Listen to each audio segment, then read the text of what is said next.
Hola, ¿cómo están estudiantes? En este video vamos a estar haciendo una introducción a la resolución de triángulos oblicuángulos.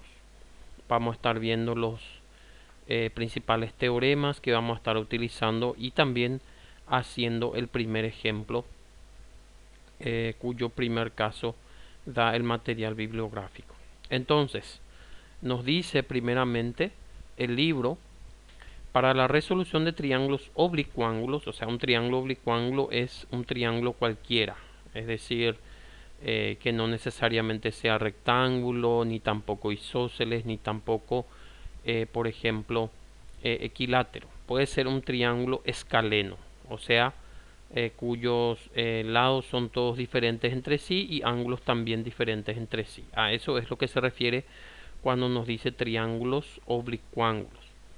Se puede aplicar la ley de los senos, la ley de los cosenos y la ley de las tangentes, como veremos a continuación. O sea, existen tres fórmulas fundamentales que se pueden utilizar en la resolución de triángulos oblicuángulos. Estas fórmulas lógicamente nacen de teoremas que han sido demostrados y, como nos dice aquí, se le conoce como la ley de los senos, la ley de los cosenos y la ley de la tangente. Nosotros en este curso solamente estaremos utilizando la ley de los senos y la ley de los cosenos. No estaremos utilizando la ley de la tangente. Eso no significa que no se pueda resolver también por la ley de la tangente, solamente que nos parece más fácil y más práctico resolverlo por los dos teoremas anteriores. En este estudio nos limitaremos a enunciar simplemente dichos teoremas y a aplicarlos en la resolución de ejercicios sobre triángulos. O sea, nosotros no haremos, digamos, ninguna demostración de los teoremas, ya sea del teorema del seno ni del teorema del coseno. Esto lógicamente tiene su demostración rigurosa y ustedes lo pueden ver en los materiales bibliográficos dados en el curso. Pero nosotros para nuestro estudio solamente vamos a enunciar estos teoremas y después vamos a aplicarlos ya directamente en la solución de los ejercicios sin necesidad de demostrar rigurosamente y matemáticamente dichos teoremas. Entonces pasamos a ello. Tenemos primeramente la ley de los senos. ¿Qué dice la ley de los senos? Los lados de un triángulo son proporcionales a los senos de los ángulos opuestos. Eso es lo que se ha demostrado según el teorema del seno. Y acá tenemos lo que nos dice, digamos, matemáticamente lo que se demostró. Como dice acá, que cada lado del triángulo, por ejemplo, el lado A del triángulo es proporcional al seno de su ángulo opuesto. Lógicamente que el lado A es opuesto siempre al ángulo A, como ya habíamos dicho también. El ángulo C es opuesto, el lado C es opuesto al ángulo C y el lado B es opuesto al ángulo B. Entonces, eso es lo que nos dice. Cada lado es proporcional al seno de su ángulo opuesto. Fíjense, A sobre seno de A va a ser proporcional a B sobre seno de B y siempre va a ser proporcional a C sobre seno de C. Eso es el teorema del seno. Eso es lo que se demostró y lo que nosotros vamos a estar utilizando, vuelvo a repetir, en la resolución de problemas de triángulos oblicuángulos.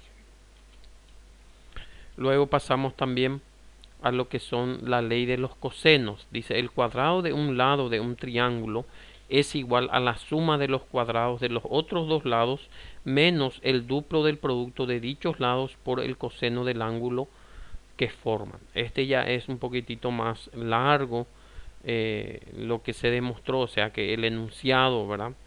Pero lo vamos a ver nosotros acá gráficamente en un triángulo oblicuángulo.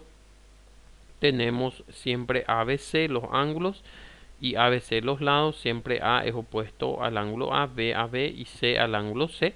Y lo que nos dice el teorema es que la medida de un lado, por decir, los tres lados se puede hallar, pero si nos concentramos primero en el lado A, el cuadrado, dice, como dice acá, el cuadrado de un lado, fíjense, A al cuadrado es igual a la suma de los cuadrados de los otros dos lados, es decir, AB al cuadrado más C al cuadrado, menos el duplo del producto de dichos lados por el coseno del ángulo comprendido entre esos lados. Como se puede ver, por el coseno del ángulo comprendido entre esos lados. O sea, ¿cuál es el ángulo comprendido entre B y C acá? Fíjense, el ángulo comprendido entre B y C justamente es alfa, o sea, el ángulo A. ¿Entienden?